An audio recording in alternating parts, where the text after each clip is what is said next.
Ah, C'est trop compliqué. Je sais pas comment elle veut poser des questions. Moi, ouais. Je sais pas non plus.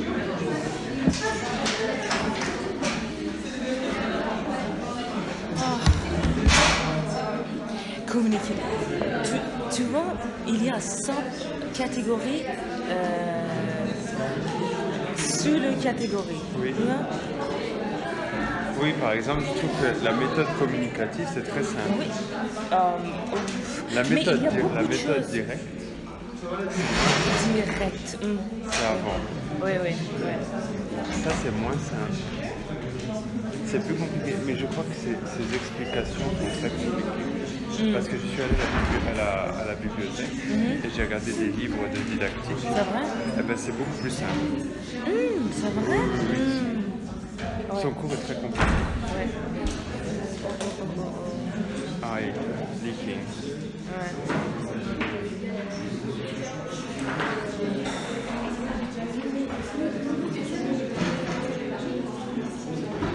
Well, it doesn't look like a catastrophe. It's not a tsunami.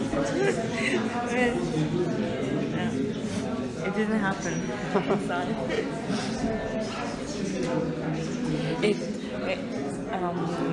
la catégorie de la méthode de instructuralisme, instructuralisme. Structuralisme. Ça, Et il y c'est... a un peu, mais je sais pas, c'est Parce qu'ils important. Ils disent que, par exemple, c'est quoi langage? C'est quoi discours?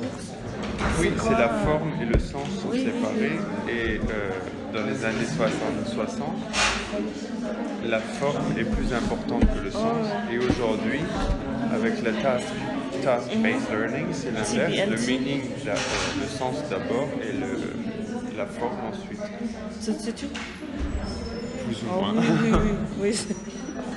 Plus ou moins, voilà. Ouais. Mais oui. Elle utilise des mots très compliqués. Ouais. Oui, j'ai remarqué.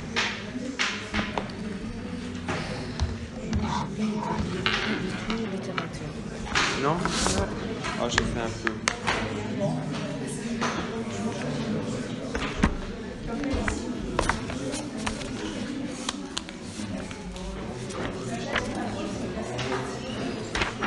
J'ai fait un petit peu.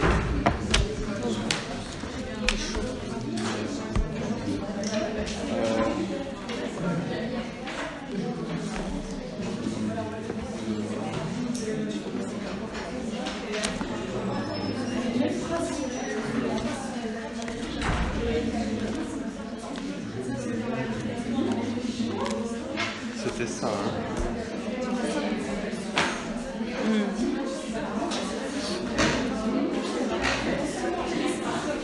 Oui, c'est ça.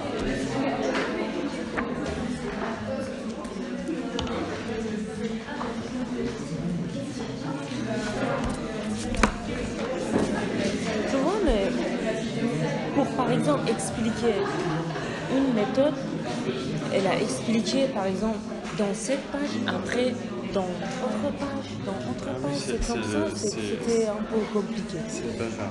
Oui, Ils sont oui. complètement bazar. Ouais. Mais tu t'en rends compte quand tu prends un livre à la bibliothèque, tu regardes les livres didactiques, c'est beaucoup plus simple. Pour la prochaine fois, je vais faire comme ça.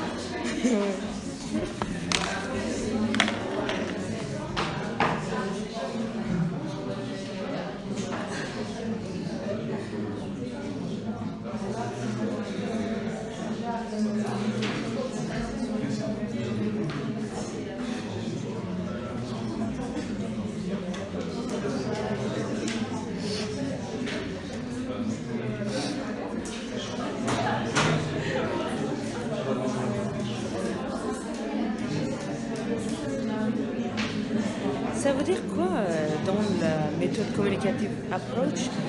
La langue,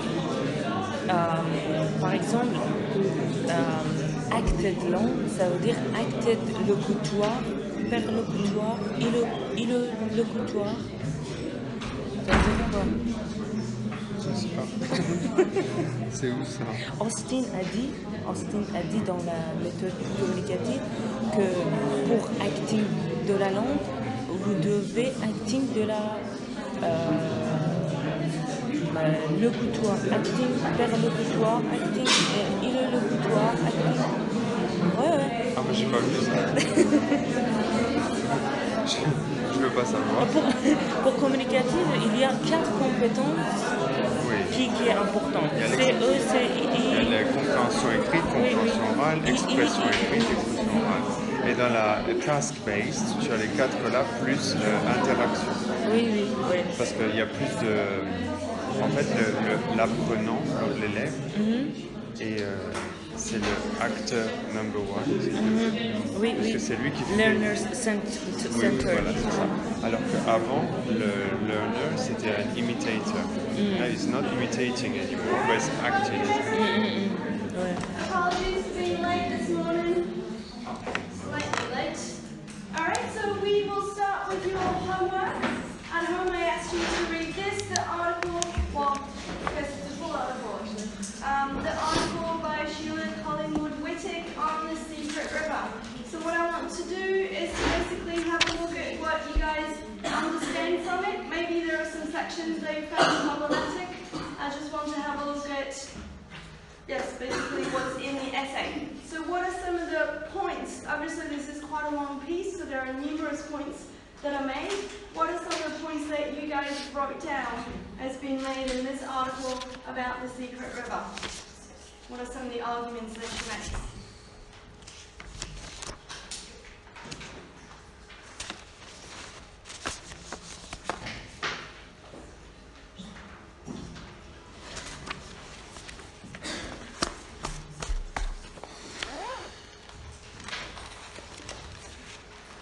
What did you find?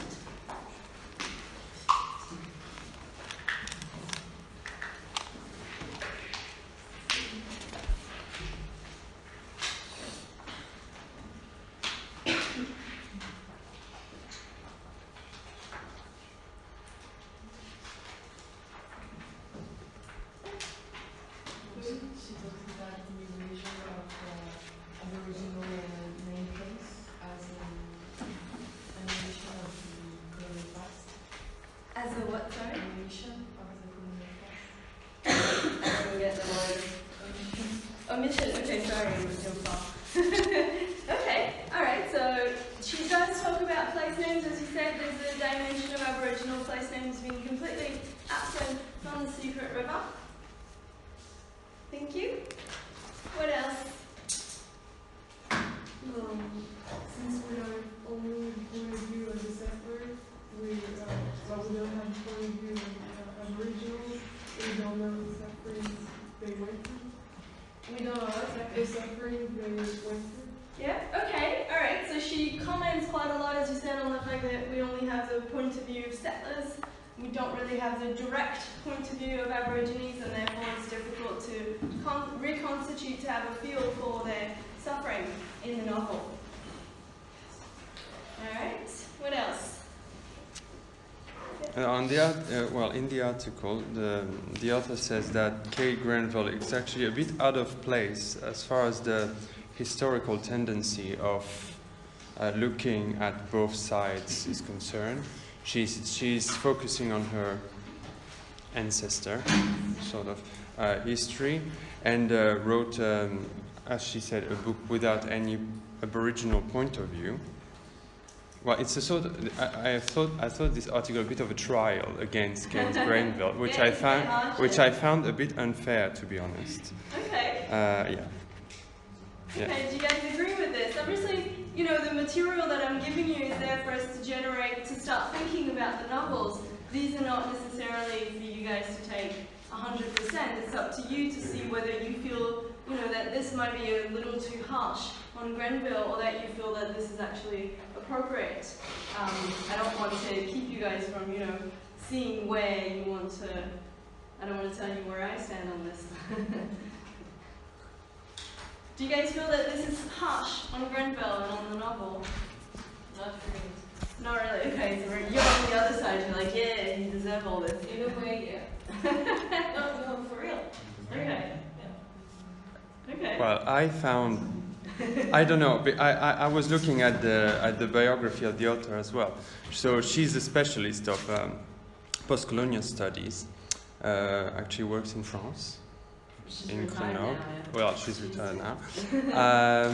And I found the article a bit, I wouldn't say irrelevant, but I would say that, I would say it would have been a very, very relevant and very good article if Kate Granville Secret River was an historic book. But it's not an historic book. It's a novel. So Yeah. she can write basically whatever she wants. It's a novel. It's not a history book.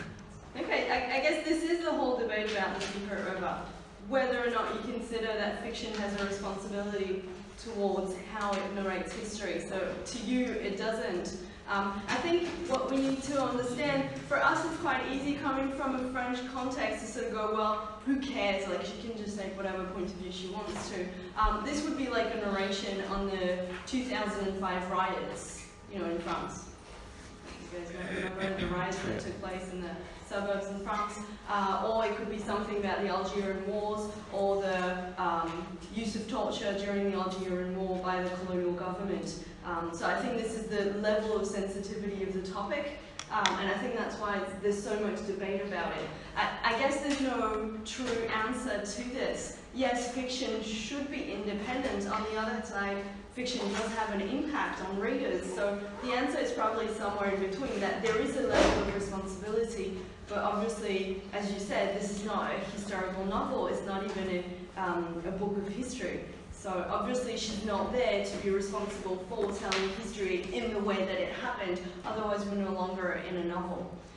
What is important to realise is how much of a debate this generates in Australia. You can really feel some of the tensions in Australia by seeing that this actually generates quite a lot of debate. Alright, what else? So someone feeling that this is a bit unfair, this is a bit too mean, Grenville's kind of nice. Actually, I think that it's neither too mean or too fair. It's entirely depending on the critical point of view that you use to do that. Actually, the person who did the article, who wrote the article, were just thinking that you can totally separate the novel from the author.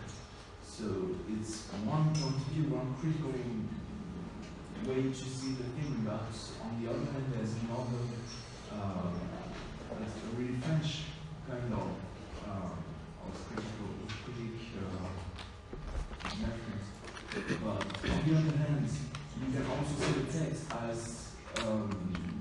with a special bond to the author, because it's family story actually. So it's just two different kind of ways to see the novels, and neither of them are right or wrong. Okay, alright, I guess as you say, we can consider that there is a whole different, array of reactions, that we can have a whole different sets of point of view. It's true that if you look at this in terms of a contemporary publication published during the history wars, from that point of view, this is a bit of a sensitive novel. On the other hand, Grenville, there's a lot of nuance in the novel. Like, Thornhill is not this perfect person. She could also have decided not to have him intervene in the massacre.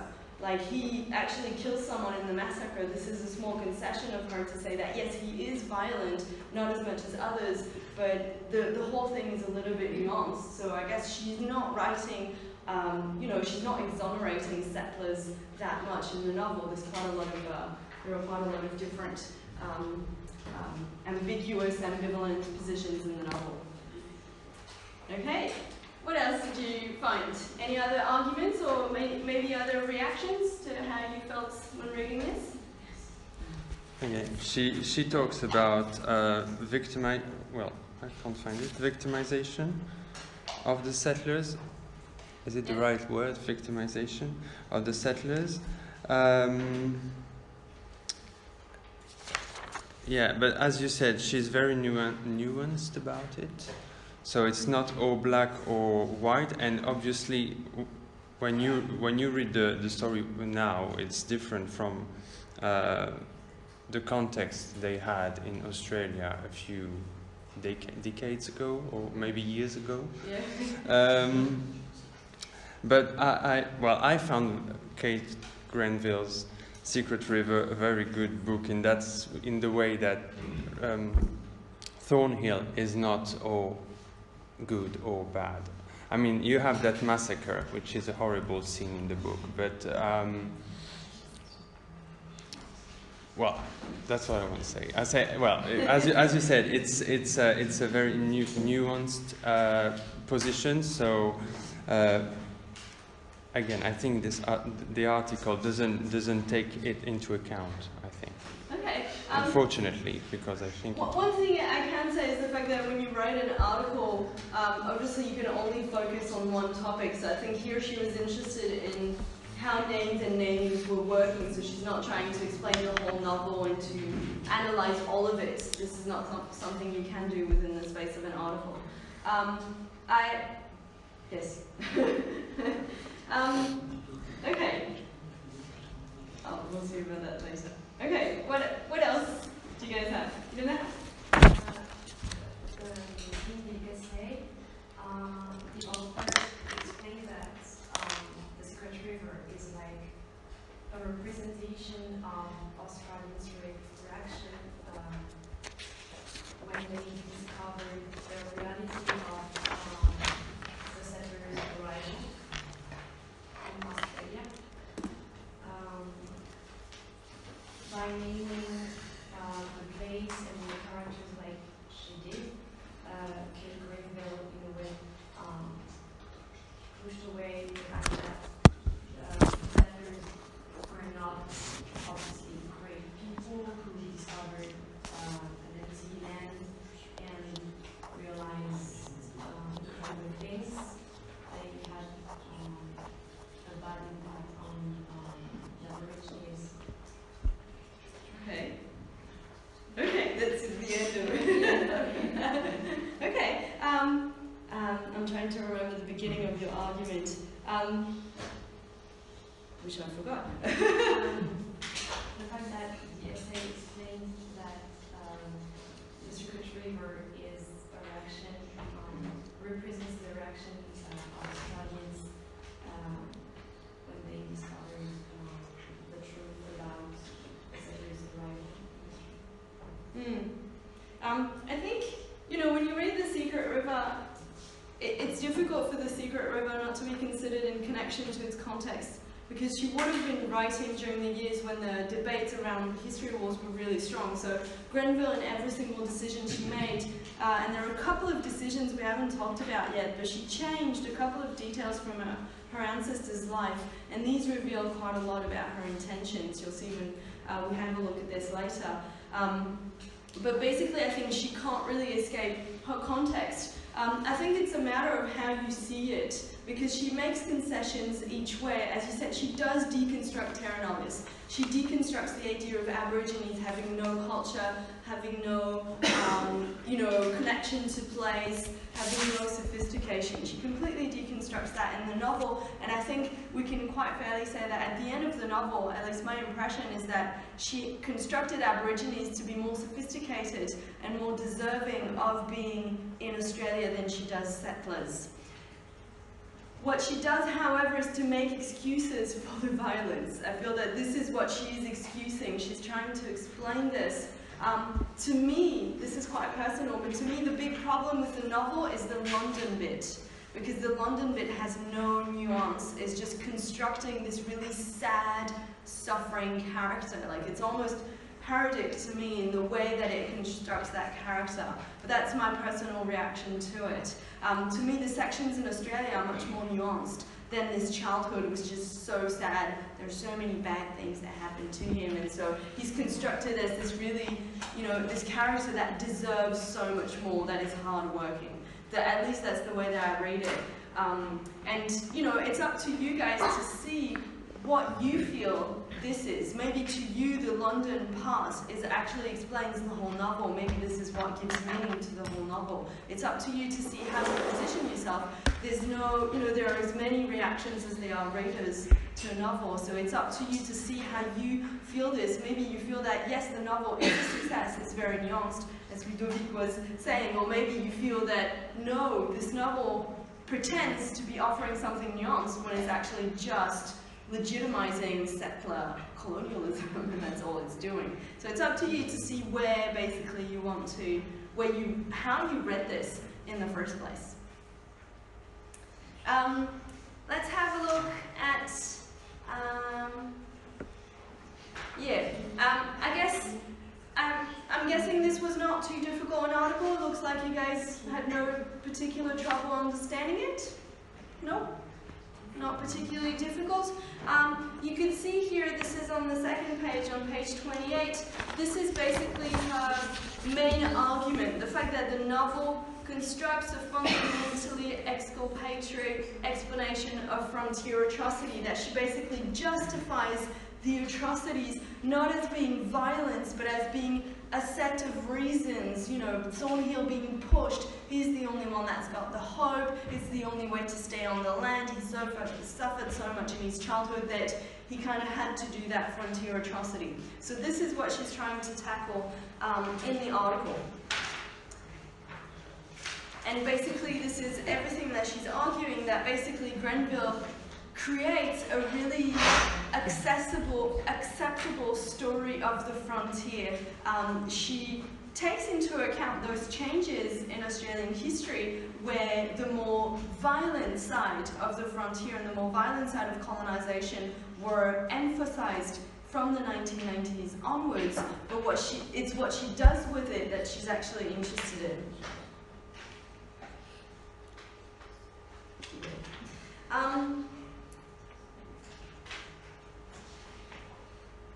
Je vous ai retrouvé.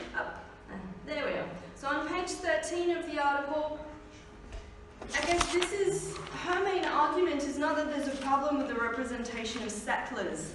I think her main argument is really that this redirects attention from what should be the main focus of the novel. Okay, basically her assumption in the article is that it should have been the suffering of Aboriginal people that should have been the most evoked, that should have been the most detailed, whereas here, if you think about suffering in the novel, most of the suffering that is described is the suffering of Thornhill. Okay, so to her, there's a problem that this actually diverts attention. There's so much emphasis on settler suffering that this diverts attention from the real issue, from the real problem, which is the fact that Aborigines basically suffered from this. So you have this here, this is what she evokes here, blah, blah, blah, blah, blah. By thus encouraging the reader to view the settler condition in terms of the pathos of exile, this representational maneuver works to divert attention from the grim truth about the colonisation of Australia, namely the multiple and ongoing traumas the settler presence provoked among Australia's Indigenous peoples. Honestly, to me, I'm not sure. There are some things that I find really unsettling. It is true that there's no Aboriginal perspective whatsoever, and the idea of suffering is mostly with the settlers. On the other hand, I think it's a very clever way of getting white Australians to engage with the violent side of their history. Because Thornhill is nuanced, it's like even nice-ish people engaged in violence, and she explains the psychological sort of mechanisms that lead to the possibility of that violence. That is trying to show how ordinary people can fall into that violence. It's not just sadistic, crazy, violent criminals that engaged in frontier violence. This was due to a series of circumstances. So I think in terms for a white Australian audience, I think it's quite a nuanced way to force them to think a little bit about this. Obviously for an Aboriginal audience, there's very little in this for them, in this novel. All right. Okay, there's another point that we haven't evoked, which is quite central in this, and it's on this page, so page 33 of the je peux pas highlight. On page 33 of the PDF, right towards the end of that page, you can see that she argues that there's a very anachronic way of describing Thornhill's relation to the land. Did you guys understand this argument? What she talks about, that connection to the land? What is she trying to say there?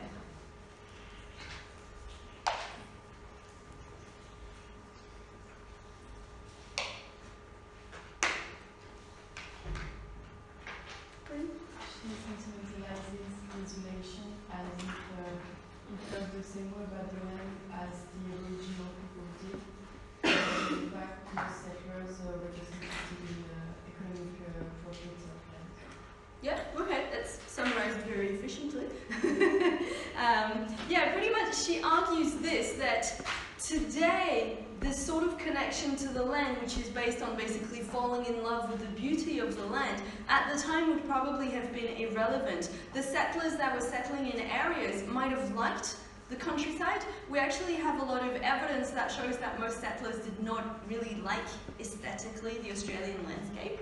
That they found it too harsh. But basically the places where people would settle were the places that were the most fertile. Okay, people were not settling in the prettiest areas. The idea was to settle on the most fertile land to make sure that they would get a lot of food, a lot of agriculture, a lot of crops out of it. Okay, so what she argues is rather that what Collingwood Whittick says is that Grenville actually uses our contemporary ways of connecting with the landscape in a way of having, of loving the aesthetic qualities of the landscape, rather than looking at how they would have connected with that. Because there is this sense that Thornhill loves his land so much that he kind of has to sacrifice things for it. And sacrifice involves violence towards Aboriginal people.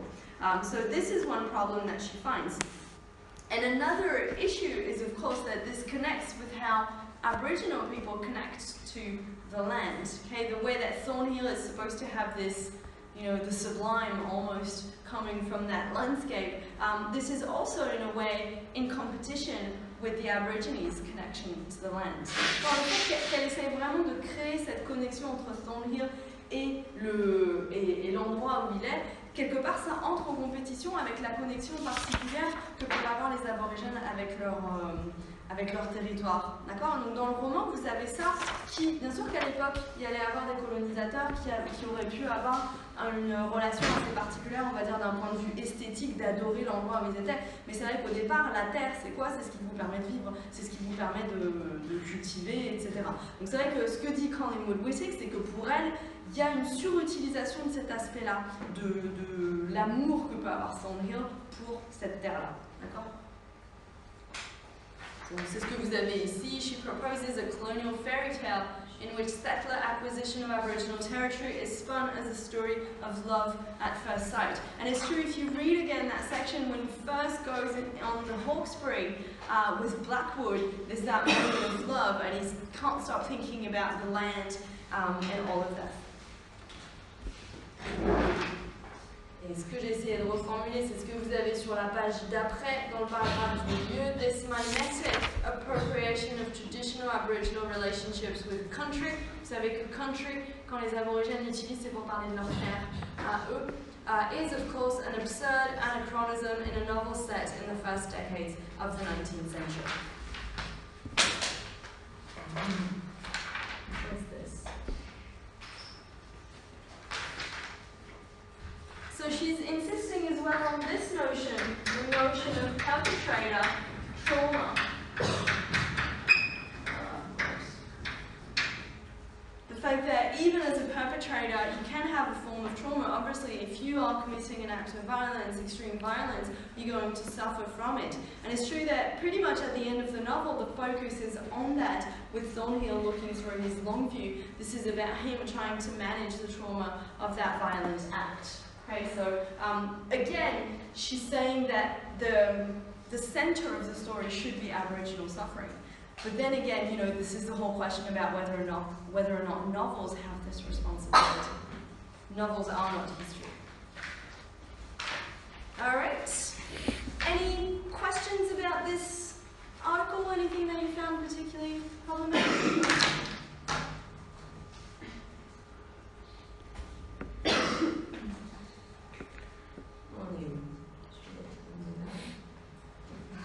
Okay, so what I want to do is to take just a little bit of time to read from Searching for the Secret River. Oh, hold on. What did I do?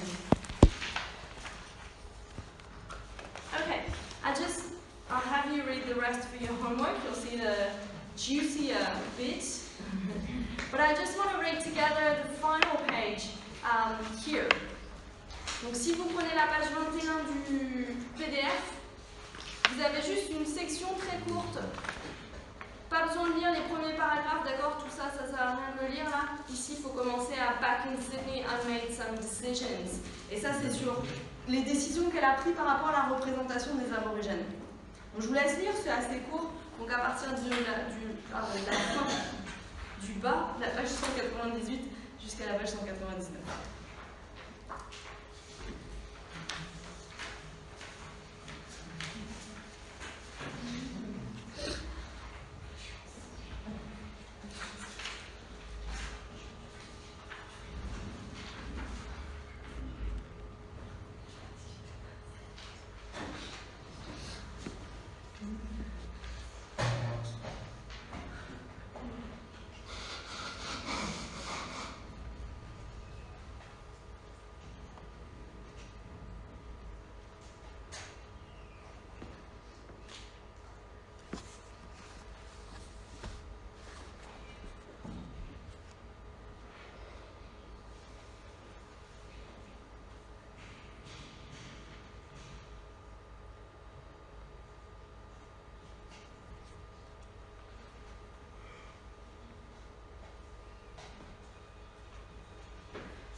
I'm going to read it.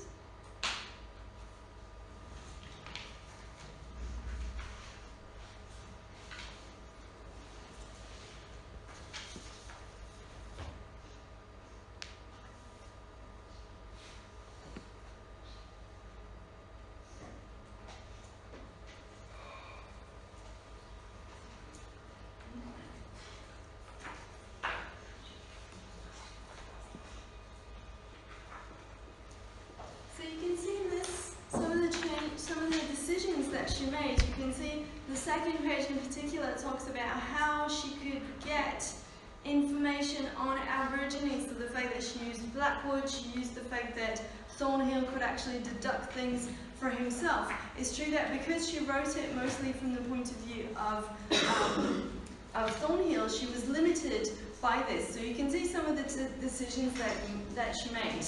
You can see as well that the decision not to have Aboriginal characters speak is a very conscious one. She basically decided this was a willful choice.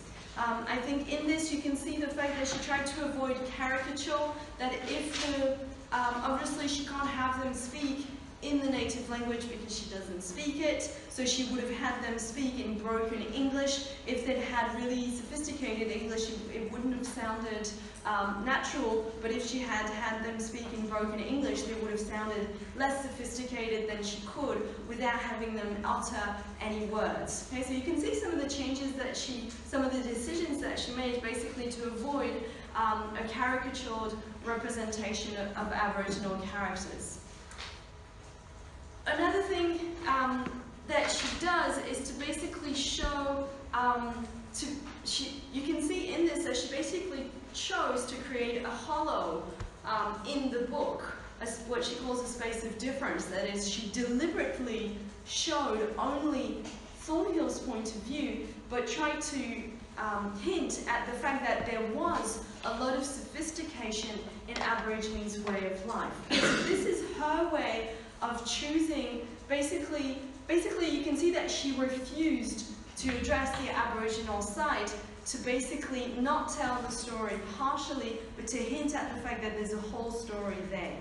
So it's up to you to see whether you consider this to be a problem, or whether you consider this to be quite clever.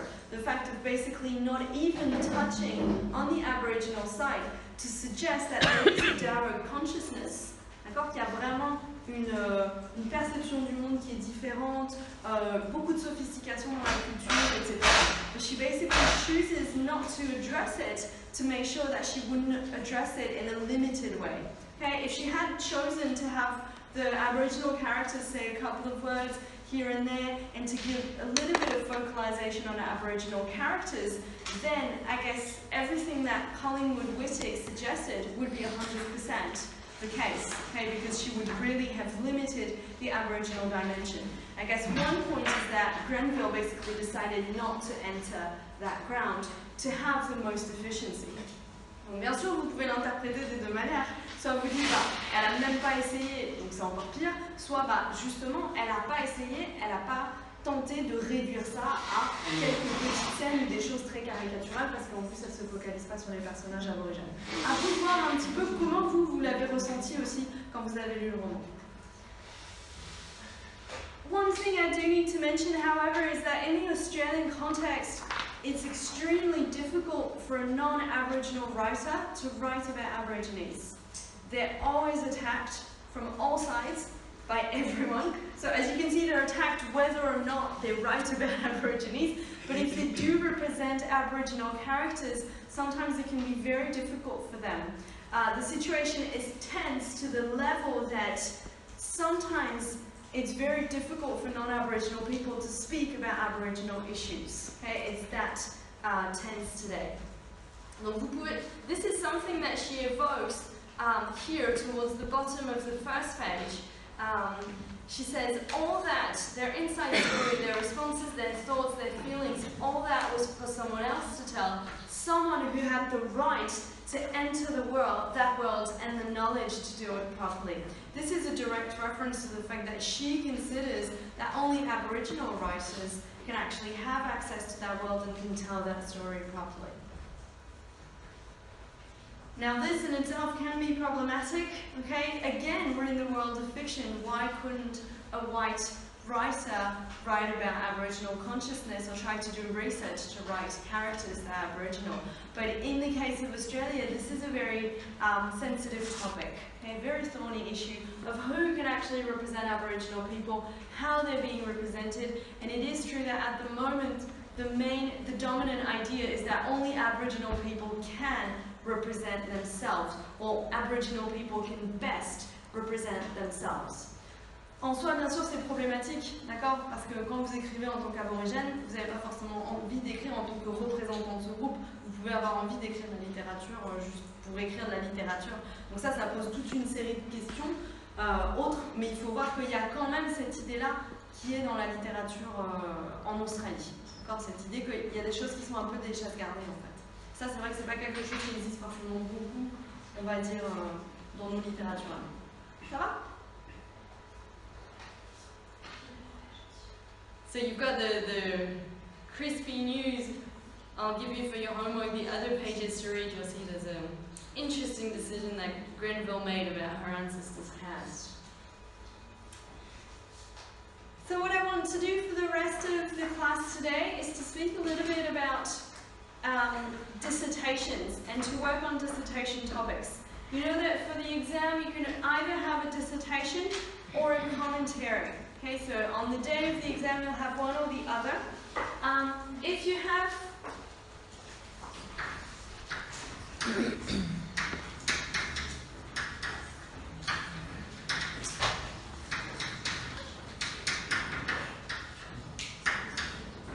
So you can have one or the other.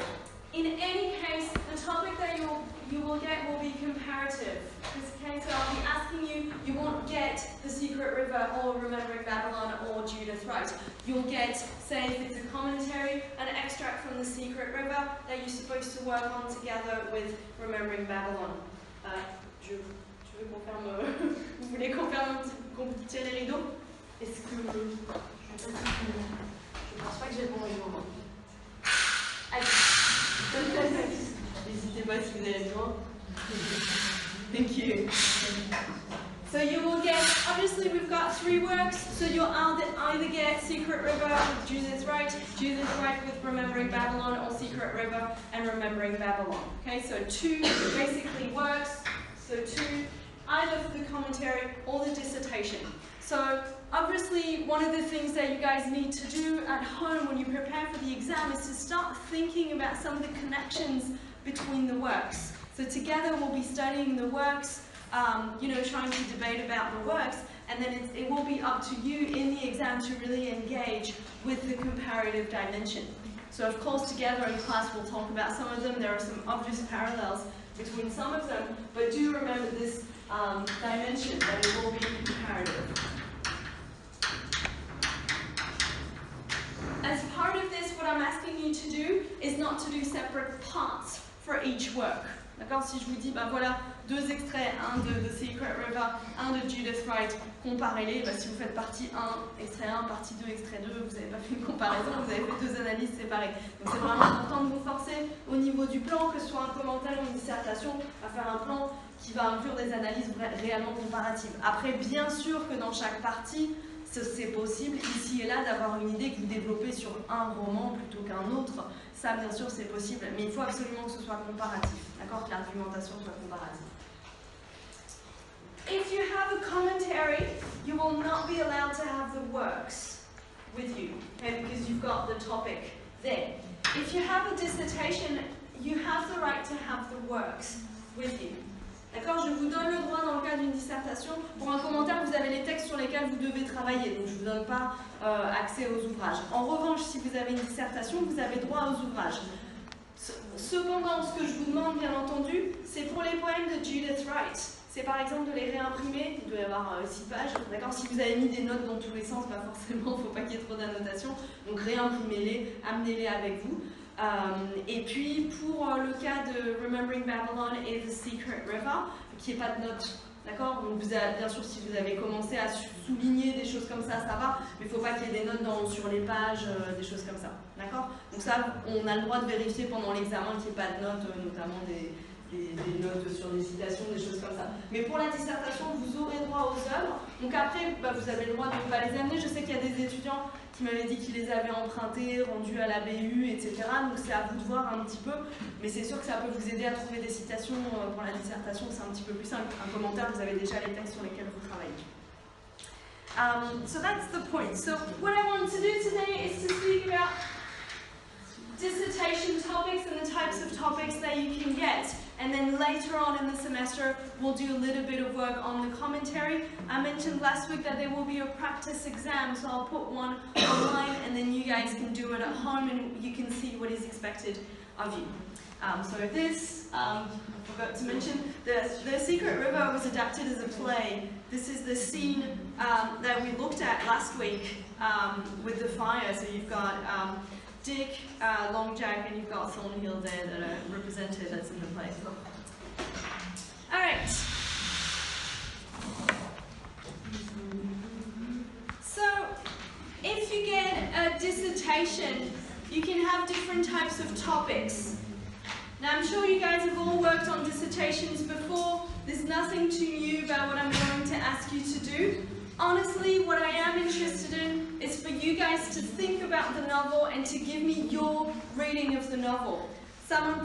Je suis là dans les cours, hein. Donc ça ne m'intéresse pas que vous me ressortiez ce dont on a parlé ensemble en cours. Bien sûr qu'il faut que je vois que vous comprenez le contexte, que vous comprenez le roman, etc. Mais ce qui m'intéresse, c'est votre analyse. Et j'ai besoin que vous me montriez que vous avez réfléchi au roman en faisant référence par exemple à des choses auxquelles on n'a pas fait référence ensemble. Donc par exemple, des fois j'ai des dissertations où les étudiants ils se basent uniquement sur ce dont on a parlé en cours. Ah, la scène avec le feu, machin, ah oui super, t'étais en cours, parfait. Qu'est-ce que toi, à quoi t'as réfléchi sur le sujet? D'accord? Il faut vraiment vous dire que vous avez le droit d'analyser, vous avez le droit de réfléchir. C'est pour ça que sur The Secret River, moi, je ne veux pas vous dire c'est comme ça qu'il se lit. Il y a plein de façons de le lire ce roman. Il y a plein de façons de le percevoir. Il y en a qui vont se sentir agressés par ce roman, Pauline. Et il y en a qui vont se sentir, qui vont beaucoup apprécier le roman, Ludovic. Et au milieu, il y a plein de positions différentes. Moi, ce qui m'intéresse, c'est de voir votre position, comment vous l'argumentez aussi. Peut-être que vous trouvez que c'est un roman extrêmement nuancé, au contraire, vous trouvez que c'est un roman caricatural, j'en sais rien. Mais moi, ce qu'on veut à part de vous en L3, c'est vraiment ça. D'accord? On n'est plus dans une optique scolaire, on est aussi dans une optique où on veut voir vous ce que vous avez à proposer vraiment. So, remember, of course, I'll be expecting you guys to know about certain notions that we've looked at together. You remember we read an article where we talked about selective amnesia in settler colonialism. All sorts of things like that. You see that as we progress, il y a un bout de rideau qui n'a pas été tiré. Et quelqu'un au soleil, je ne sais pas lequel c'est. Je pense que c'est peut-être celui-là. J'ai vu celui-là, pardon. C'est pas celui-là. Désolé, ça doit être celui-là là-bas. Ah si, c'est bon. Parfait. Ah, non, c'est plus bon. Il ne faut pas se pencher.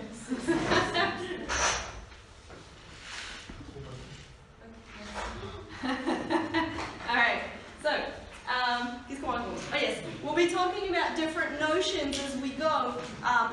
You need to understand the theory that we've been talking about, and of course on the day of the exam I need you to demonstrate that you've understood. You remember we had a week where we talked about settler colonialism and the dynamics in settler colonialism, the centrality of land. I need you guys to prove that you understand this and to use it in the way that you think about the novels. Okay, so there needs to be a point where you show that you've read the novels, that you've understood the novels, that you've understood the theory for the class. And then I want you to show what you guys, how you guys read the novels. So you can have different forms of topics for a dissertation. The first type of topic that you can have is just a notion, so analyze this notion. So for instance, c'est des sujets au pif, c'est juste pour vous montrer des exemples. So I can ask you to analyze amnesia in The Secret River and this. So you can see you only have one notion and you're supposed to analyze this one notion in two novels.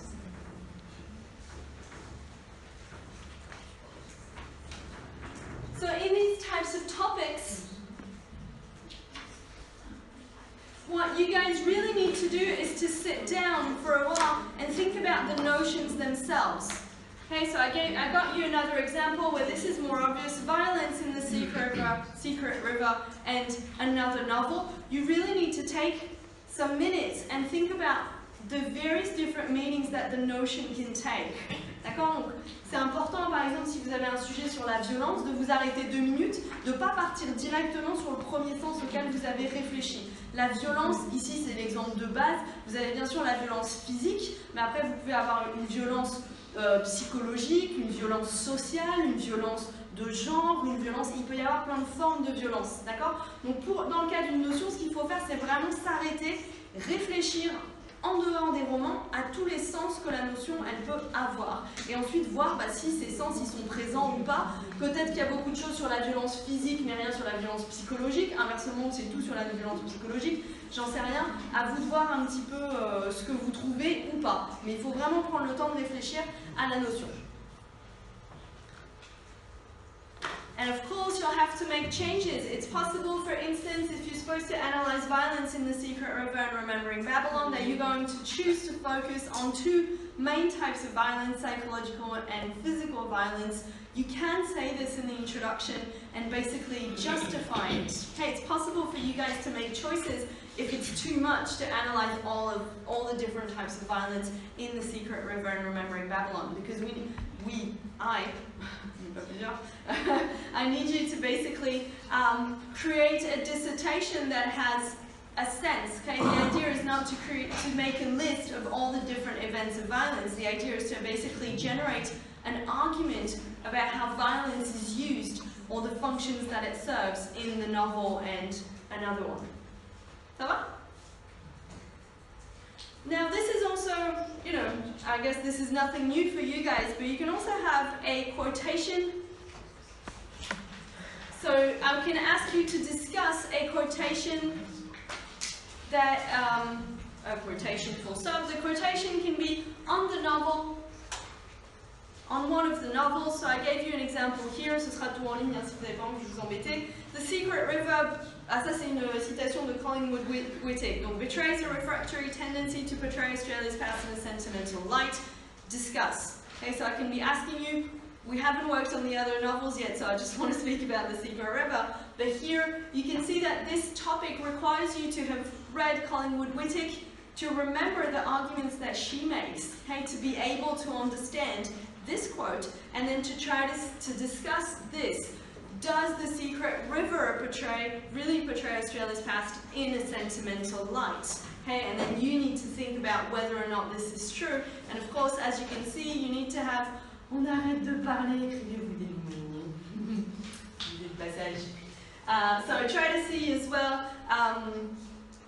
sorry, I lost it. If this is the case, you also need to remember, of course, for this type of topic, what the argument of Collingwood Whittick is generally, so you can also add some of the elements that she addresses. The quotation, j'ai mis ça aussi, the text of The Secret River makes it clear that the authority remains with Aboriginal characters. Okay, so here, if you're being asked to discuss, it's up to you to consider whether this is true, whether this is false. Honestly, most of the time you'll come up with a nuanced answer that is, it's true to the extent that it's false in this sense. Okay, so don't say it's black or white. Most of the time it's going to be somewhere in the middle when you discuss things. You can also have quotations that deal more specifically with a concept. D'accord? Donc certaines citations qui peuvent être sur un des deux romans, et ensuite il faut voir si cette citation, s'applique à ce roman-là et peut s'appliquer au deuxième, ou alors une citation qui porte directement sur un concept. Donc par exemple ici j'ai pris un extrait de Veracini. D'accord? Victimologies allow suffering to become an essential vehicle for legitimacy in a settler colonial context. So here you're supposed to think about the mechanisms of victim narrative, victimology narrative in The Secret River, and something else that we haven't read yet. And then I got you a second example here. Settler colonialism is a profound and extensive rearrangement of physical spaces and people. Is this represented in The Secret River? How is it represented in The Secret River?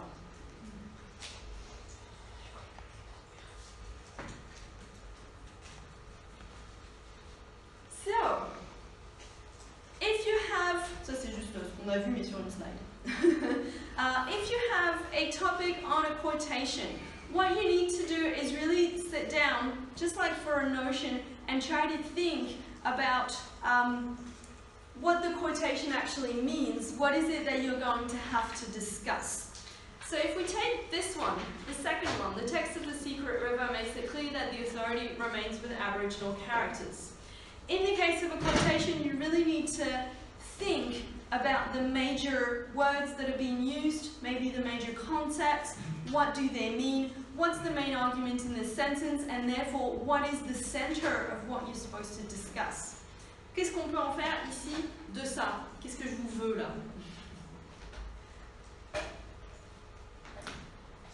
What are some of the questions when you unpack, when you deconstruct this topic that you need to raise? What are you supposed to discuss?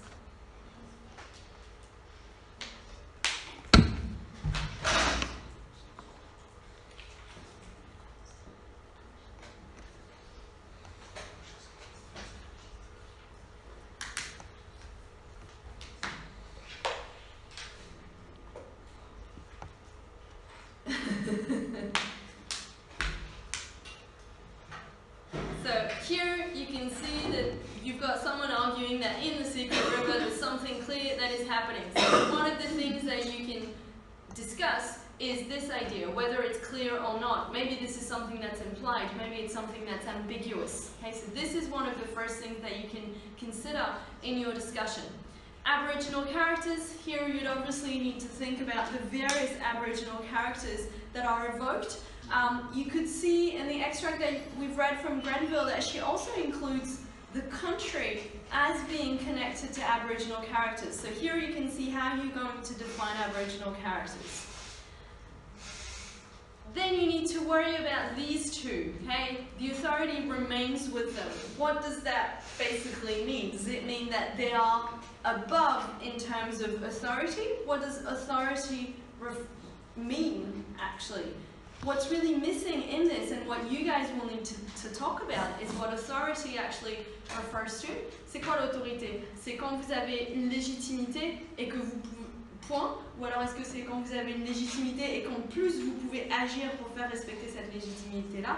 D'accord? C'est quoi l'autorité en fait? Est-ce que c'est vraiment que vous arrivez à mettre en forme quelque chose, une forme de domination ou pas? Parce que si vous interprétez l'autorité comme étant le fait de faire respecter une hiérarchie, bah non, les aborigènes, ils n'y arrivent pas forcément, en tout cas pas directement dans The Secret River.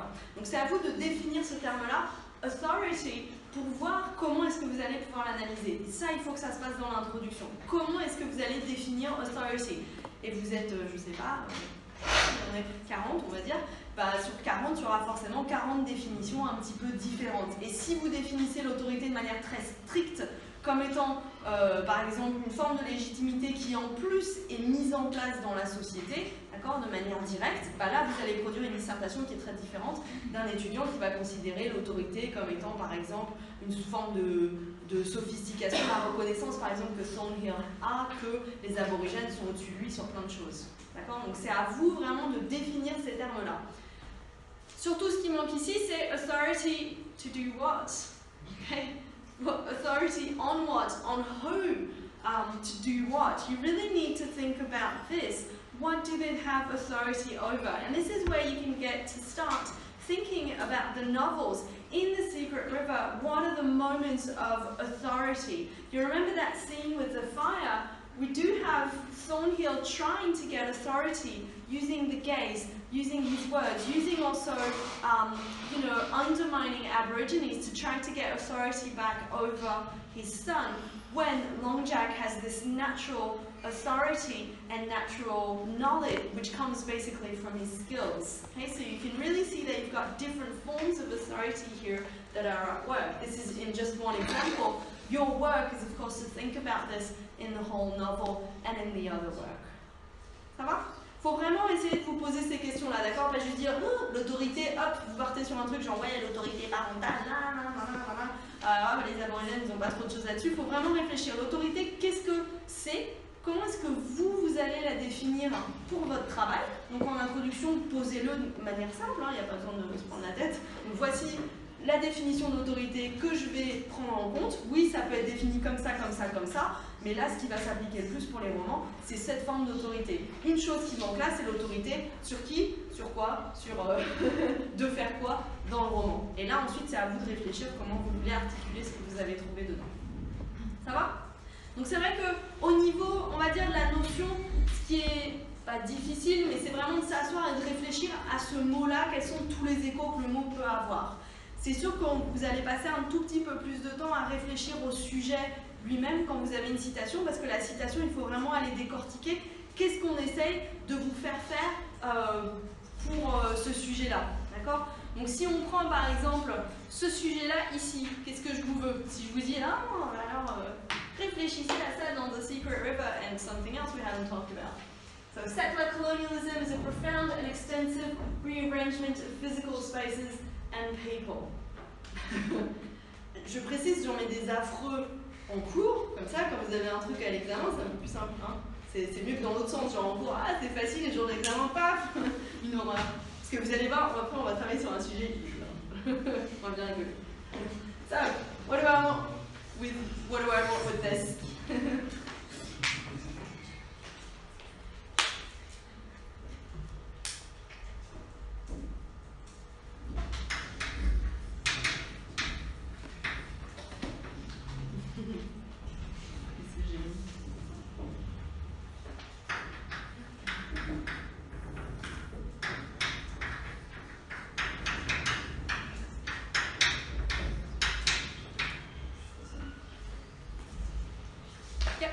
Yeah. So what I would probably do is this quotation is sort of now what we know and think and know about settler colonialism. So with the knowledge we have now and the study that have been made about settler colonialism, we know that for sure. But in the book, was this the point of settlers to rearrange physical space and people? You know what I mean? You don't. I see what you mean. It's true, the second part. Yeah. It's true, yes, but at the time, was it the point of colonialism in Australia? Okay, that's a historian's question. That's not a question for fiction. Yes, true. But I see what your question is, but the way you need to frame it is, okay, this is how, as you said, researchers analyze the dynamics of settler colonialism. What you need to say is this represented in the Secret River? And how is it represented? What are the mechanisms for showing this? You can't say, was it true at the time? To answer that question, you need to go into archives of letters of settlers and see how they perceived it. So you need to consider, as you said, whether or not this is how the mechanisms of settler colonialism are analysed today. Profound, extensive rearrangement of physical spaces and people. Okay, so the idea that in settler colonialism, because you've got an invasion by settlers, you're going to have a rearrangement of peoples and physical spaces. D'accord? Les déplacements qui ont lieu de par la nature même du colonialisme de peuplement, vous avez un déplacement de peuple et un déplacement d'espace physique. D'accord? Donc par exemple dans The Secret River, vous pouvez réfléchir aux poissons. D'accord? À la fin, vous avez la villa qui est sur le poisson qui avait été dessiné par les aborigènes. Ça, c'est un réarrangement, une réorganisation de l'espace. Les peuples qui sont poussés aussi, d'accord? Les aborigènes qui sont poussés, le fait qu'il y a le camp, etc. What you need to discuss, so of course you need to think about this. What's rearrangement? What are physical spaces? What do you include in this? Do you only include crops? Do you also include, I don't know, the forest, the different uses that are made of the countryside? What do you include in physical spaces? And then peoples, well, this is a bit more obvious, obviously. So here, what you can discuss is whether or not you do have this rearrangement of physical spaces and people. Maybe there's one that dominates over the other in a novel. Maybe there's a novel that only speaks about the rearrangement of physical spaces and not of people. C'est vrai que quelque part, ce que vous avez dans The Secret River, c'est que Thornhill, il vient, il occupe l'espace. À chaque fois qu'il voit les aborigènes, il fait ça, c'est chez moi. Il dessine un truc, il fait c'est chez moi, vous cassez maintenant. Et en fait, même à la fin du roman, les aborigènes, ils sont encore là. C'est-à-dire le seul survivant, il est encore à cet endroit-là. Donc, est-ce qu'on a vraiment un réarrangement des populations? Oui, il a réarrangé l'espace parce qu'il a planté ses peupliers, ses érables, ses machins, ses arbres européens, mais finalement, il n'a pas réellement déplacé les aborigènes. D'accord? Donc vous pouvez réfléchir un petit peu à tout ça.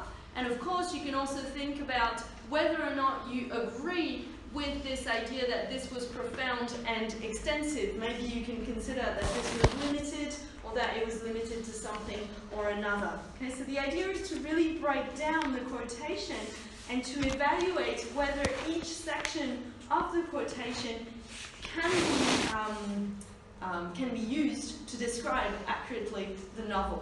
Donc en gros, c'est un travail de nuance, d'accord? C'est un travail de vraiment expliciter de manière très claire ce que veut dire la citation, quel est le cœur de la citation. Ici, le cœur, c'est de réfléchir aux transformations amenées par le colonialisme de peuplement. Il faut réfléchir à ces transformations en termes de population et en termes d'espace. C'est à peu près ce qu'on vous demande de faire. Et ensuite, à vous d'amener de la nuance, d'amener des choses, de dire aussi peut-être qu'il y a d'autres transformations, d'accord? Peut-être qu'il y a d'autres réorganisations dans The Secret River auxquelles vous avez réfléchi, qui ne sont pas mentionnées par cette citation, mais que vous allez pouvoir rajouter dans une partie. Ça va? Any questions about this? Eh bien, je vous propose de faire une pause, et puis quand on revient, un super sujet pour rigoler.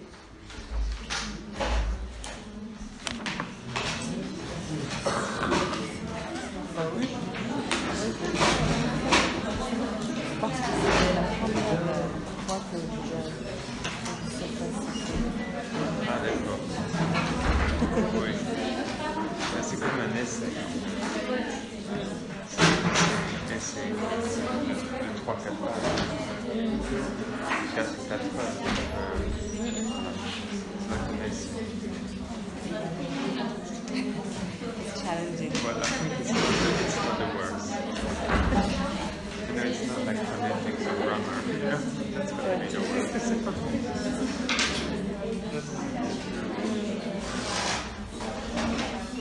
Everything's good talk. Well, it's In such a way, grammar. didactic.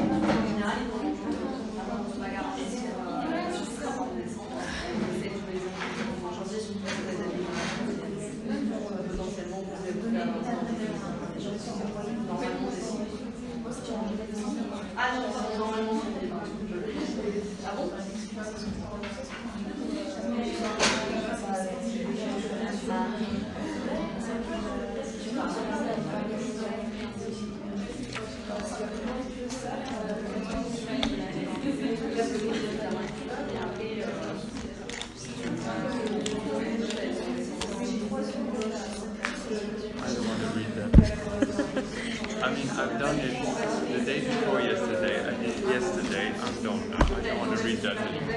I might read it while I'm eating, you know, but for lunch, but that's it. Yeah. No, I know because. Well, but when you read like the books about didactics, it sounds logical. You know, you have this method, and then they saw that this wasn't working, so there's another method. But it's quite logical. Yeah, logical and chronological. Yes, and that's why I've done this, you know. So I made this is my channel. I made this, well, it's a bit of a mess, no? But I understand. So it's chronological. And you have all the methods, Yeah. you know? And all the time you have problems with the methods, so that's why you have the next one. What was the problem of SCAN? Because it was so complicated and because the instruction was so heavy. And there was a lot of drills. And it was still imitating, you know, the kids were imitating the teacher and the scam. And oh yeah, and because of the structuralism, you had, you know, the S, you had everything was Based on. based, but was different. So you had the form, you had the meaning, you had the link, Because in phonetic. SCAN, yeah, because the language was based on the structuralism. The language was the language was categorized with phonetic, You had like more different disciplines. syntax. That's it. That was GAP. So it was too complicated. Yeah. And you know, you remember that video which she showed us with the hello, I am Mr. Hello, how is your wife? Yeah. So that's GAP. So it's very repetitive, and then you can't really use it in another context, you know. So that was a bit out of context all the time. And that's why you have the communicative approach, which is more working in the group. There's the travail en group coming in. So you work in group, you create a situation to use the language. Yeah. So it's not you have You have my to name use is the Mr. Smith. communication for learning language. Yes, and it's constructive because the kid, the pupil, is using what he already knows to construct Yeah. thoughts or a speech. For know what I mean? because of Yeah. I know because of this it's called constructivist. That's the because, constructivist. Yeah, because it used enunciative linguistic. Enunciative linguistic. Because it tries to explain everything. C'est pour ça qu'il utilise énonciative linguistique. Et dans l'énonciative linguistique, il travaille sur psychologie et sociopsychologie. Oui, et là, l'approche constructiviste, c'est l'inverse, c'est le contraire du behaviorisme. Ah oui, oui. Behaviorisme, c'est la méthode audiovisuelle. Non, le constructivisme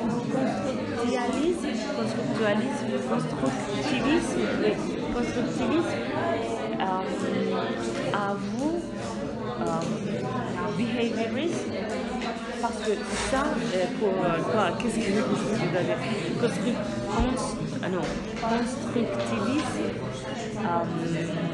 came from the behaviorism. Yeah. Yeah, but it takes some sort of, because the behaviorist is like, they use the habits. You know, you repeat stuff, drills. So if I say apple, you say red. You know, that sort of thing. And with the constructivist, to find red, you will use other things you know already. You know.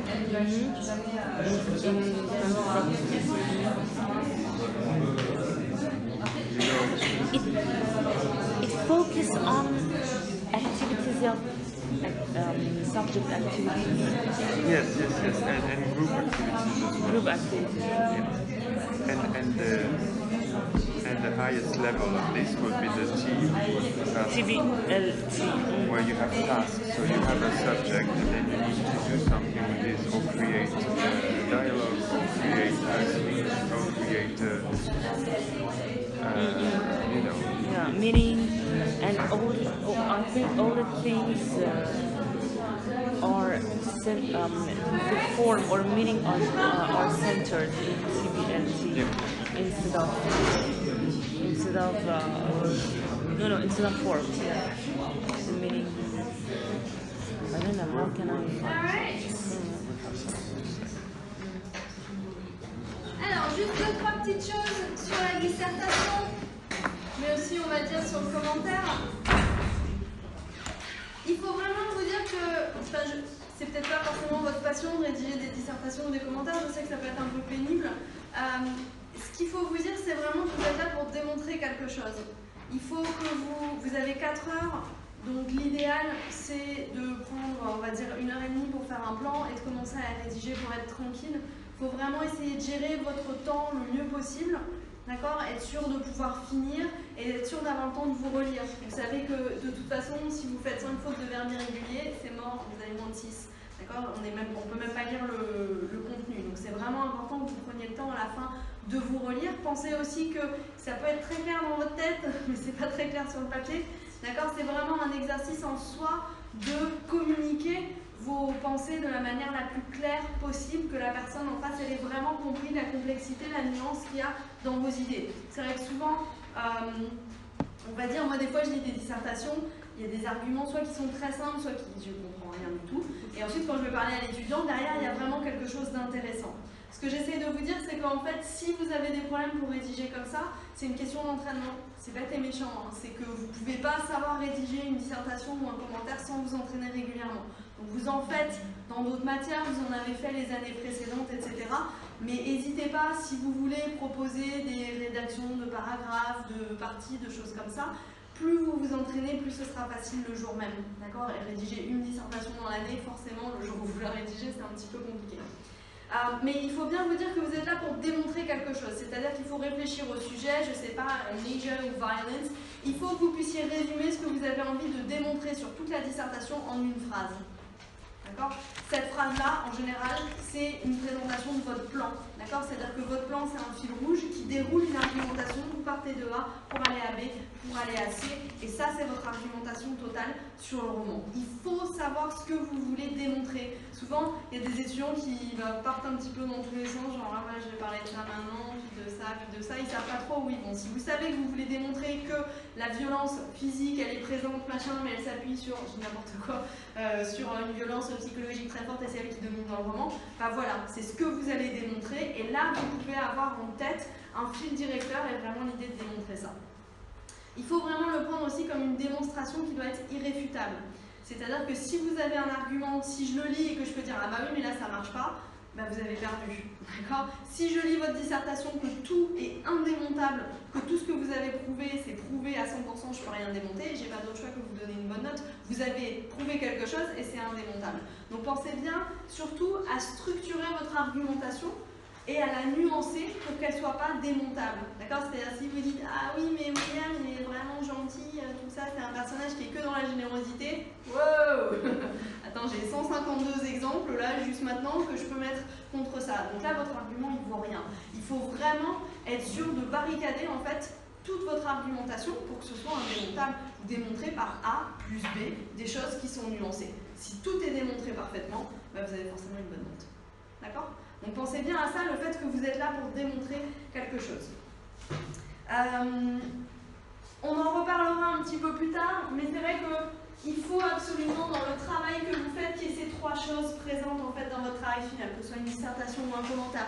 Il faut que je vois que vous avez lu et compris les romans, les erreurs factuelles sur les romans. Des fois, il y a des personnes qui se trompent sur les noms des personnages. Bah, c'est compliqué, d'accord? J'ai un gros doute que vous ayez lu le roman, donc c'est vraiment important que les noms des personnages ils soient précis, que les événements ils soient précis, etc. S'il y a des années à mentionner, que ce soit précis. Que je vois aussi que vous avez lu les romans, vous ne ressortez pas que ce dont on a parlé ensemble. Deuxième chose, il faut que je vois aussi que vous avez compris, on va dire, les articles que vous avez lus sur le roman. Donc par exemple, les trucs comme Collingwood-Whittick, d'accord? N'hésitez pas à utiliser, bah tiens, elle dit ça, mais moi je vais m'y opposer. Ou alors elle dit ça, et en effet, ça va dans le sens de la réorganisation des espaces, des personnes, je sais pas quoi, je sais pas quoi. Donc utilisez bien ça parce que ça vous aide aussi à amener un peu de sophistication à vos arguments. Et en dernier, la théorie qu'on peut faire, par exemple sur settler colonialism, les choses qu'on a fait en deuxième semaine, il ne faut pas hésiter à la réutiliser aussi. D'accord? Veracini, les choses sur l'amnésie collective, etc. C'est important de pouvoir les réutiliser dans votre argumentation. Donc pensez bien à ça, essayez de regarder à un moment où vous avez fini votre plan, est-ce que vous avez bien prouvé ces trois choses-là? D'accord? Vous avez effectué le travail sur ces trois choses-là, et entre ça et une très bonne argumentation, il n'y a pas de souci.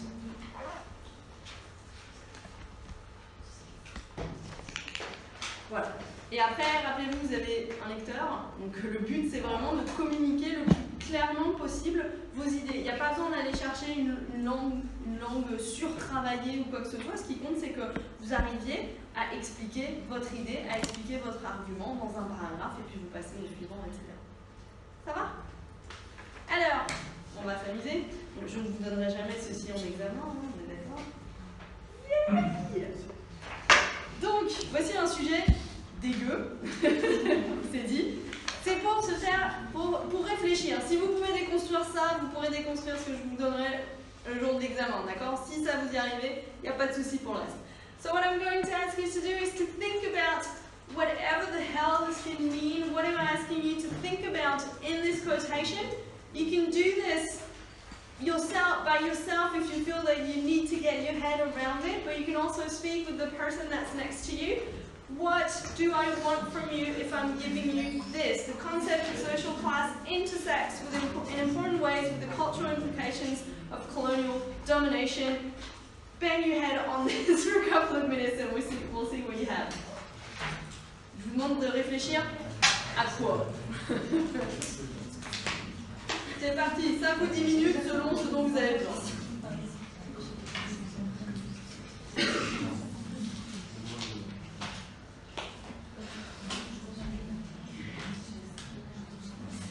Ça fait mal au cerveau, c'est normal.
the cultural implication On of parle de petites colonial minutes et on regarde ce domination. que ça veut dire ensemble.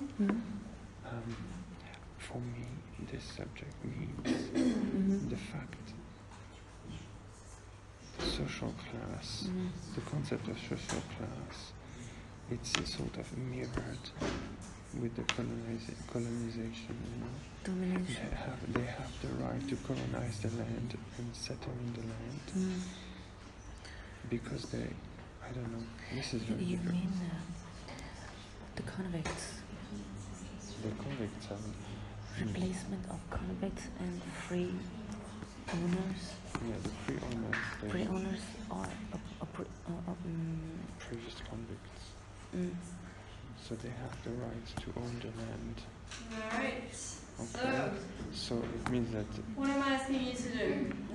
I don't know. What are you supposed If we to have think this about as in an this? example where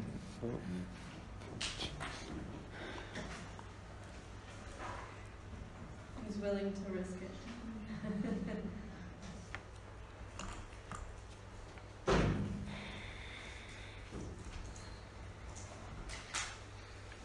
first, I would probably first see there are two concepts in the quotation, in the subject, and they intersect together. So the concept of social class and the colonial domination, the cultural implication of the colonial domination. So the social class would be obviously from a settler's point of view, because I don't think there are social class concept in Aboriginal culture. We don't know, because we don't know a lot of things about Aboriginal in the book.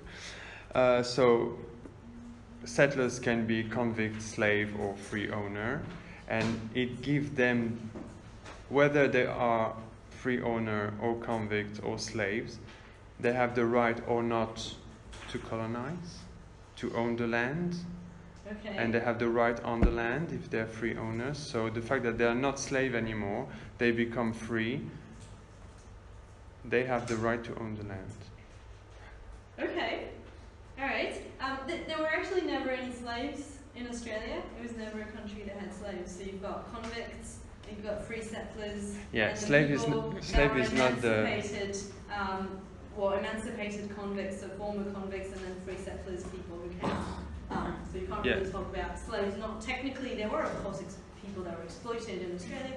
What about not technically slaves.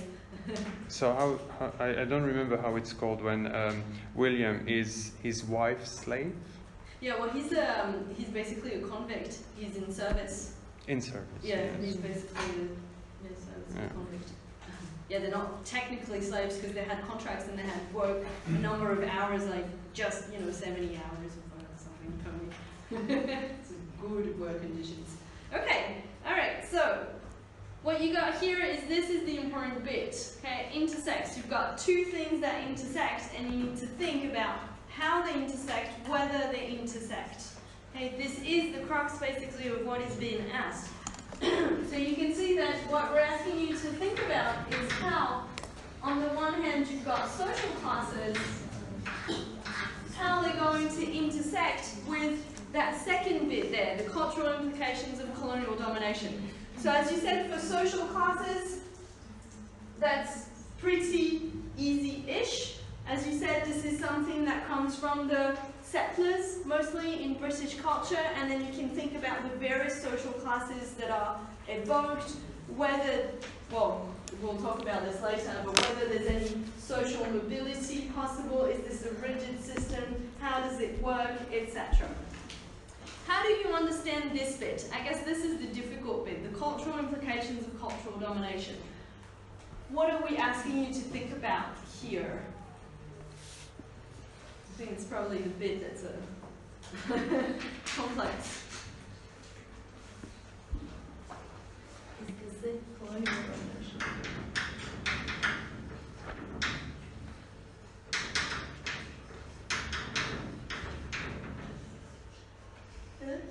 Actually, I'm separate the two notions actually. First, the cultural implications, and then the colonial domination. Okay. What does cultural implications means? I thought that there are either the absolute takeover of the Aborigine culture by the European culture, or you can also have new melting pot of culture to mixing culture, and a newborn culture actually came out of it. So there's two ways of seeing cultural implications. And then colonial domination, which domination are we talking about? Are we talking about false cultural domination, or social domination, or even political domination? So if it's political domination, actually, is it the political domination of the Aborigines, or the political domination of the settlers, of the prisoners by the free settlers? So Okay. that's many notions, actually. Yeah, that's a lot. I think what you're, I agree with what you're saying, that when you think about colonial domination, of course there are lots of different aspects in colonial domination. You've got a political dimension, you've got a cultural, a social, a physical dimension, etc. in cultural domination. I think in domination, this you don't actually necessarily need to discuss, because basically what you're asked to do is to think about one aspect of colonial domination, which is its cultural implications. So in a way, you're only asked, the topic asks you already to focus on this. So of course it's a good idea, as you said, to think about what this involves, but basically within this, you're being asked to just think about the cultural aspects. So basically what you're being asked to do is to think about how social class is connected or not, whether it intersects, it fuses, it mixes with the cultural implications of colonial domination. So we've said that colonial domination can include lots of forms. Okay, we've talked about the physical, we can talk about the legal, political, etc. domination. Here we're asking you to think about the cultural dimension of cultural implications. So you've mentioned one example, so culture, the appropriation of culture, the destruction of the culture of the people that are colonized. What else can we include in this? What are some of the cultural changes that are brought by colonial domination? So we've got all of these cultures, but I guess we can include lots of different things. What cultural changes does colonial domination bring? Can we talk about the names? Yeah. The naming of the places and stuff. Yeah, if you want to. You could talk about the names. So it's true that you could talk about naming as a form of appropriation, and how this the use of the language actually changes, enacts, in a way, it creates the possibility for colonization to exist. Definitely, you could use names. So we could consider names, we can consider how culture is appropriated. Unfortunately, there aren't many examples of this, of Aborigines having their cultures appropriated in the Secret River. What else can we say? What are some of the effects on culture of colonial domination? Culture, obviously, in a wide sense. The cultural implications.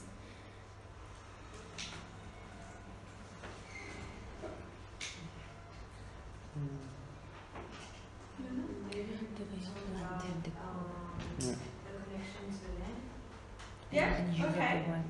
Yeah, definitely you can consider the connection to the land as being a cultural dimension, and then if you think about the connection to the land and how colonial domination changed the connection to the land, you can see that obviously there's a shift from the land being used in an environmental way by Aboriginal people to the land being used in an exploitative way. If you remember, there's the example of Smasher eating all the oysters, and then an Aboriginal man explains that they shouldn't be eating all of them, and he just doesn't care. There's a very exploitative sort of, unending use of nature in this.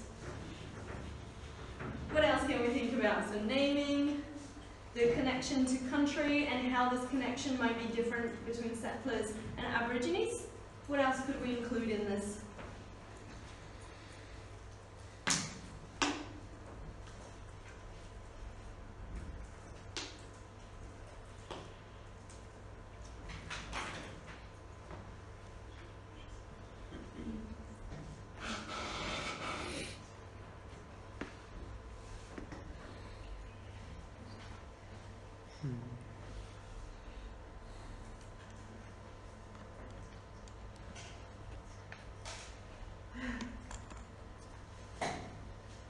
No other ideas? Maybe the fact that European empires impose their views and their values Yeah. to the aborigines and all the Yeah, definitely the imposition of different views, different values, different worldviews, a different perception of the world, basically that comes through colonization. The basic example that we can give for this is the importance of English understandings of property in the colonization of Australia. If you remember that terra nullius is based basically on an understanding of land as being something that people can own only if they work it. So this basically disables Aboriginal people from being considered owners of the land. Okay, so you can also consider all of this, basically the different values that are brought by the new culture. So basically, you need to consider all of the different cultural dimensions of colonial domination. So this, as we said, can include language, it can include different values, different points of view on the culture, anything that you can think of. And if you think about the novel in detail, I'm sure you'll think about other cultural aspects of the colonial domination. This is not present in The Secret River, but we could also include the importance of education, the importance of, I don't know, lots of other things of literature.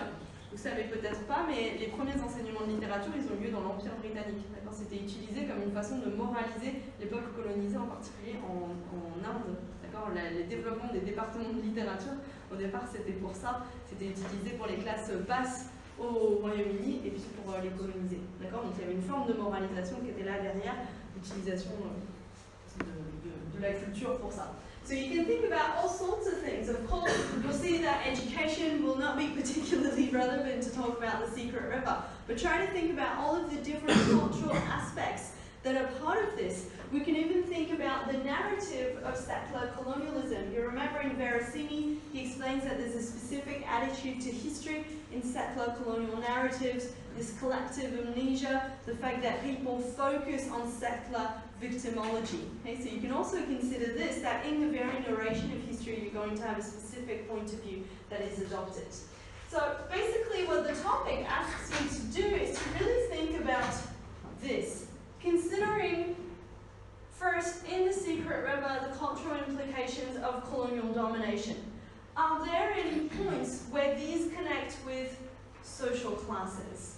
And of course, one of your the job that you'll have to do is to give a level of precision to this word, intersect. That is, do they mix with each other? Do they correspond to each other? Are there only a couple of points where you can see points of connection between social class and the cultural implications of colonial domination? So I'm going to ask you to try to think about this a little bit. Try to see in The Secret River whether you can see any points of connection between cultural domination, if you want, and social class. Je vous laisse en parler à deux si vous voulez. Essayez de voir si vous trouvez 2-3 exemples, si vous avez des idées ou au contraire si pour vous c'est 100% séparé. C'est aussi une possibilité. J'ai dit que c'était compliqué, hein.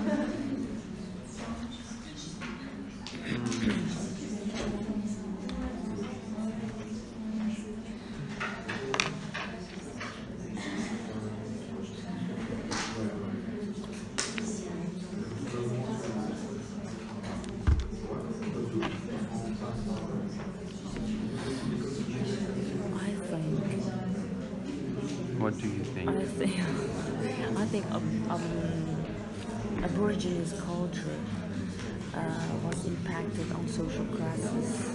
I think for example, for Thornhill, because sometimes Thornhill thought about the Aborigines civilization, and he thought they are civilized more than them, and it was a little bit challenge for Thornhill that he think about social classes between them, or they are a little bit maybe not civilized than as Aborigines people. And I want to say maybe they're in because in Sydney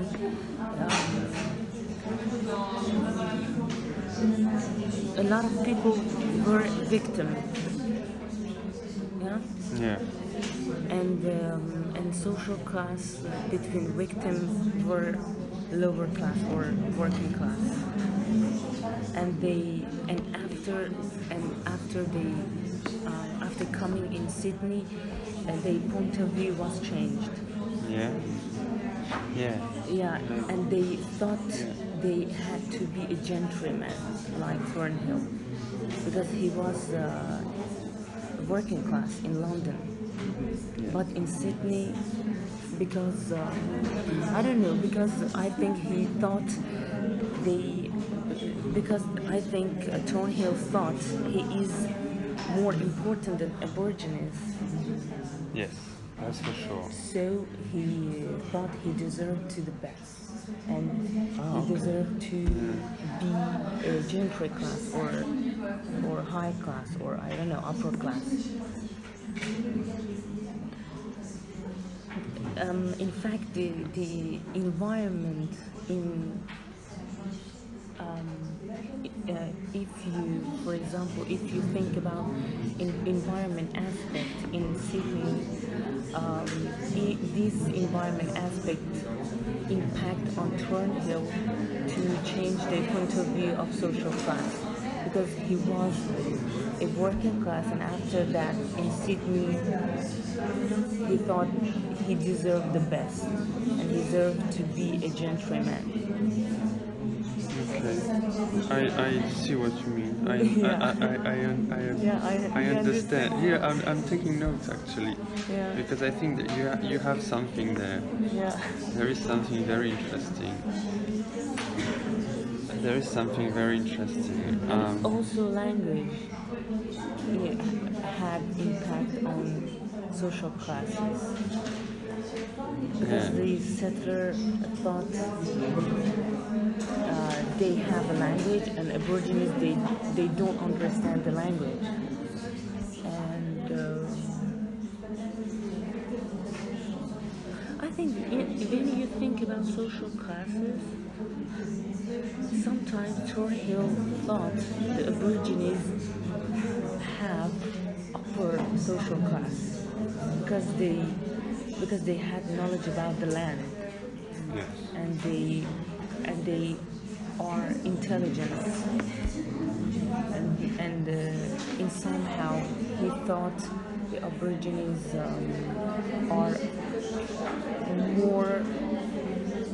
have more social class than them Yes. because of intelligence, because of their intelligence, and because of their knowledge about the land, and I don't know, and All right, what do you have?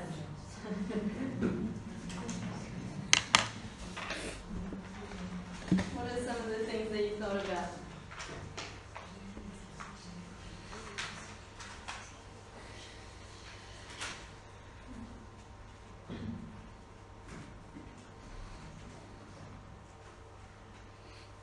For now, it's just sort of a general thought. We were talking about a shift that takes place from the beginning in London, where Thornhill is at the bottom of the social classes, and then on the Hawkesbury embankment, where he's not on the top, but he shifted towards the top of the ladder, and at this point, he thinks his culture is sort of better than the Aborigines, who are savages for him. So they're at the bottom of that social ladder for him. But as he remembers his previous life, he has sort of compassion for them and admits that they have some knowledge, which is the nuanced Thornhill. Okay. Yes. Okay. Alright, I see what you mean. There is a sense in which Thornhill is a little bit ambivalent in the novel. He wants to be on top, as you said, and he rises, and he, at the end, he does dismiss Aboriginal culture, and he needs that to ensure his position. On the other hand, there are lots of moments of nuance in the novel when he realizes that Aborigines are oppressed, and basically because he comes as well from an oppressed I think this is what we read last week from the Searching for the Secret River, because he comes from an oppressed background, he can also sympathize with the Aborigines. And in fact, there's a moment in the novel when he considers that Aborigines are the gentry. I think it's when they put fire to the ground, and basically this generates new shoots, and this is how they get game, like they get kangaroos and they get lots of food. So to him, they're very efficient in the sense that they've got lots of leisure time. So there are a lot of ambiguous moments basically where Aborigines are both represented as being on top and at the bottom in the novel. I agree with what you say. Again, you need to try to consider why we have this. Why do we have these two really opposed representations of Aborigines? Is it just a representation of Thornhill's own conflicted views, or do you feel that this is something else, something more due to other forms of ambiguities? Up to you to see that. What else did you think about for this topic?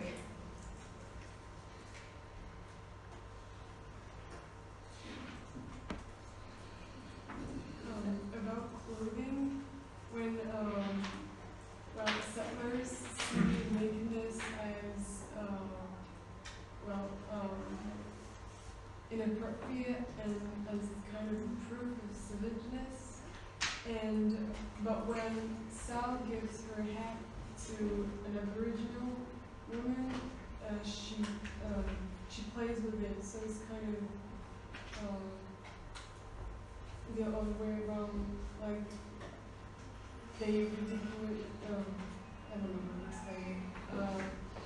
They make fun of each other by the way they dress or don't dress. Yeah, okay, alright, that can be a good argument. As you said about the use of clothes, that works quite well. For the settlers, this is a source of pride that they are dressed and the Aborigines are not dressed, and that they consider them to be savages because of that. As you said, there's a very important moment. You remember when Sal gives some hats to the Aboriginal women, and they wear it, I think they wear it on their bottoms, and they have a good laugh. Again, you can see that for each culture, the encounter with the other culture opens the possibility for parody, and also opens the possibility for feeling superior. Okay, so you've got cultural difference here that can lead to a form of hierarchy, or you can try to formulate it however you want, but you can see here that there are very different cultural implications depending on the point of view as well. That works quite well. Any other thoughts?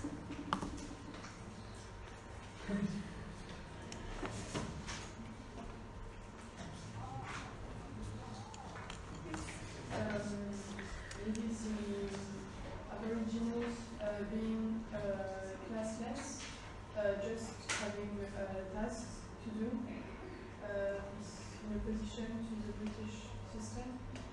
Yeah. Okay. How do you connect it back to this topic? Like, how do you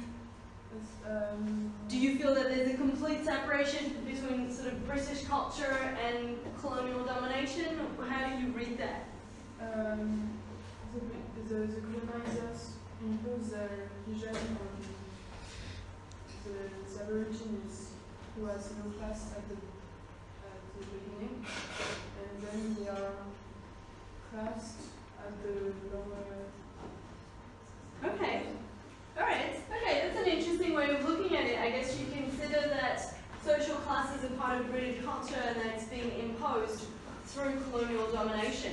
This is, I guess, one line of argument that you can have. As I said, in this sort of topic, what you need to think about is the connection between the two. That is, are these separate? Are these together? Is this part of colonial domination? That is colonial domination in the Secret River? Does it take place through the imposition of British categories, that is, of British social classes? Maybe you might consider that in colonial domination, you have in cultural implications a form of binary thinking or Eurocentrism, and that this follows the same logic, the same hierarchy as the hierarchy that is present in social classes. Je ne sais pas si vous voyez ce que je veux dire, mais en fait, l'idée de ce sujet-là, bon, c'est sûr que c'est un sujet très difficile, hein, l'idée c'est vraiment de travailler le cerveau, on va dire, mais ici l'idée c'est de réfléchir à la façon dont ces deux interagissent. C'est-à-dire qu'il y en a un qui peut faire partie de l'autre, ils peuvent avoir la même dynamique, ils peuvent se suivre l'un l'autre, il y en a un qui peut être la conséquence d'un autre, etc. Il faut voir, vous, dans le roman, si vous considérez que les classes sociales, elles sont imposées, enfin, elles sont transférées, par exemple, dans une situation coloniale, on va utiliser ces catégories britanniques pour interpréter la situation coloniale. C'est vrai qu'il y a plein de moments dans The Secret River où, en fait, William Thornhill, il réfléchit en termes de classe sociale. C'est-à-dire que c'est ses catégories à lui. Et dans la situation coloniale avec les aborigènes, eh ben, il réfléchit en utilisant la même chose. C'est pour ça qu'il réfléchit aux aborigènes comme étant the gentry. Il y a aussi, là on n'en a pas parlé, mais dans les histoires de classe sociale, il y a toute sa relation avec les deux prisonniers qui travaillent chez lui, Ned et Dan. C'est là vraiment où il essaye de devenir quelqu'un qui est un peu plus important. Il parle différemment, il essaie d'imposer une distance alors qu'il connaissait Dan de Londres, etc. Donc c'est à vous de voir si vous considérez qu'il y a un transfert, une utilisation de ça dans la domination par Thornhill.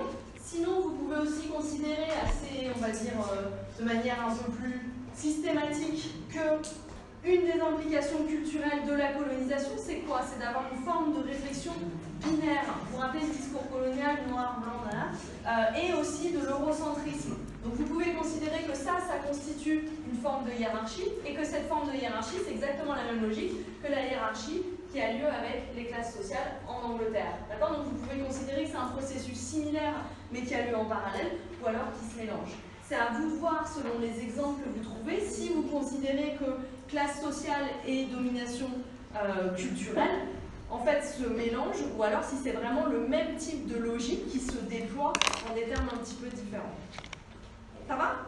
Donc, bien entendu, ceci ne sera pas un examen, ce ne serait pas vraiment sympathique du tout. Mais c'est vrai que vous pouvez vous poser la question, notamment la domination culturelle coloniale, elle est basée sur des hiérarchies raciales. D'accord? La discrimination raciale, elle vient beaucoup de la domination coloniale, donc vous pouvez aussi réfléchir en gros au parallèle entre hiérarchie raciale et hiérarchie sociale. Et c'est vrai que dans The Secret River, vous avez pas mal de moments où ça se mélange en fait, c'est-à-dire que les deux sont combinés comme forme de hiérarchie, et Thornhill lui-même, il ne sait pas trop dans quel sens il est censé réfléchir. Il y a, comme on disait, il y a pas mal d'oppositions dans The Secret River qui viennent des contradictions internes de Thornhill, qui quelque part comprend la situation des aborigènes, mais n'a pas envie de comprendre parce que finalement ça l'arrange pas. Ici. Yes. Ça va? Alright. On refera des exercices sur les dissertations, les commentaires, etc. N'hésitez pas si vous avez des questions entre temps. Je vous donne juste vos devoirs pour la semaine prochaine. Donc pour la semaine prochaine, il y a deux choses à faire. La première, c'est de lire les pages 15 à 18 du fascicule, c'est les dernières pages de Searching for the Secret River. Vous allez voir à quel point l'ancêtre de Kate Granville était très sympathique. Et la deuxième chose, c'est que je vous demande de lire page 41-42, les trois premiers poèmes de Judith Wright. Donc si je dis pas de bêtises, c'est For a Ring, Niggas Leap et Old House. D'accord, les trois premiers. Donc regardez, essayez de voir ce que vous comprenez. Et voilà. Ça marche? See you next week.